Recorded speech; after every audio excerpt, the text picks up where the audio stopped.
6 cents out of a nickel thought of the day.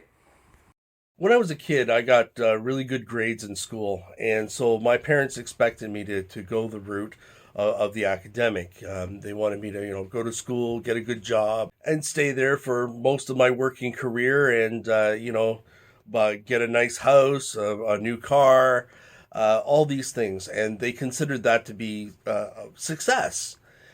And I didn't go that route. You see, my interest was in electronics. And so I went to Toronto, to RCC, Radio College Canada, to get my education up there. I ended up completing the technician diploma. And because Toronto had poorer air quality than what we were accustomed to, it was getting like harder to live up there. My wife at the time had some breathing issues, so we had to move back to London. So then I registered at Fanshawe College here to continue and go through the technologist program, because the idea was I was going to go technician, technologist, take a few years off, and go to university.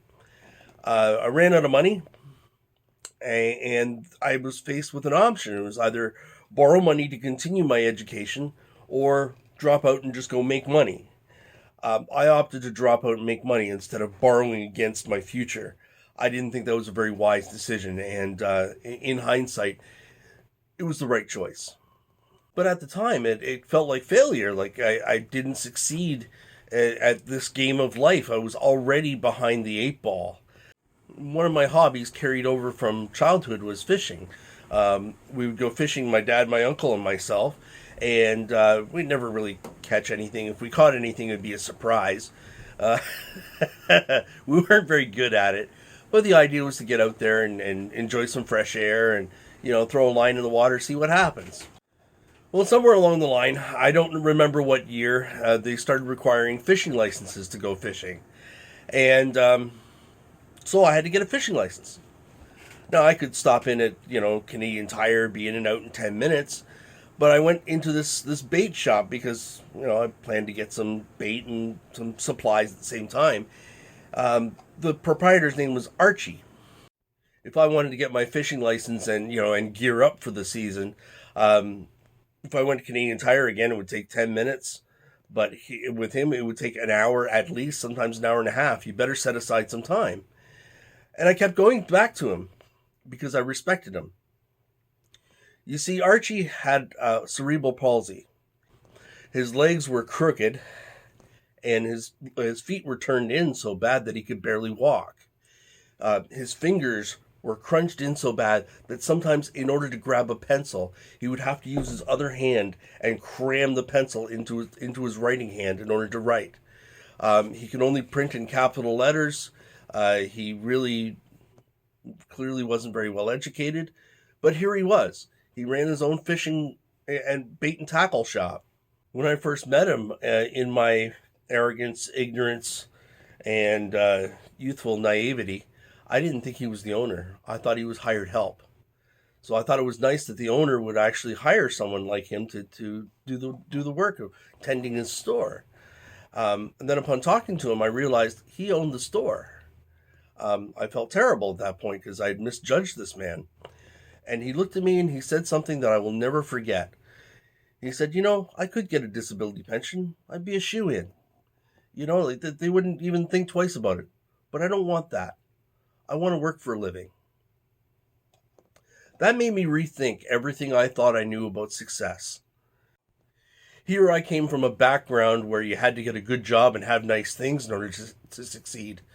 And here was this man very obviously disadvantaged in life, and he was working to put bread and butter on the table and put a roof over his head. And he was doing it. No, he wasn't going to get rich. He wasn't going to have nice things. He was, this wasn't going to be a thing for him. But he was actually making a living on his own, despite all the odds. And it actually made me sick to my stomach that I would have such a privileged, entitled view of the world. How dare I have such high expectations when there are other people just struggling to survive? People who didn't have the gifts and advantages that I took for granted. It's eye-opening. Once my eyes were open, I started to see success take many, many different forms. But there were three things that were consistent with everyone who had a level of success in their life. The first thing is to be authentic. You know, this whole fake it till you make it thing, to try and feign success or put on an image or put on airs to make it look like you're more successful than you are. It never goes anywhere. That's not success. You're just living in a world of pretend, and that's not going to make you happy. If you can't be authentic with yourself or anyone else, then you lose all credibility with those around you. People no longer will believe anything that you say, anything that you do, because they'll automatically assume it's all fake. If you want to be successful, you must be authentic. Second rule, be all you can be. When you commit to something, commit to it 110%. Give it your all.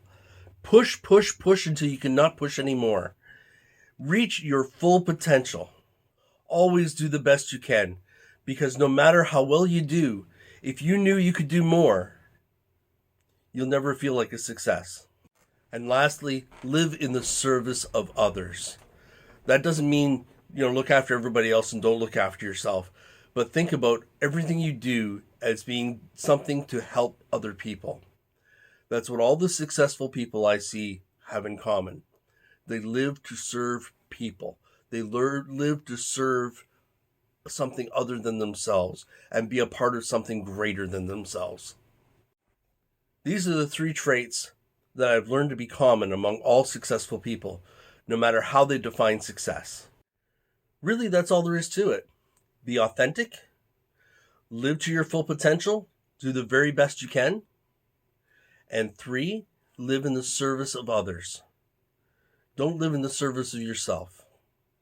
You follow those 3 rules, and no matter where you get in life, you are a success. That's all I have for today.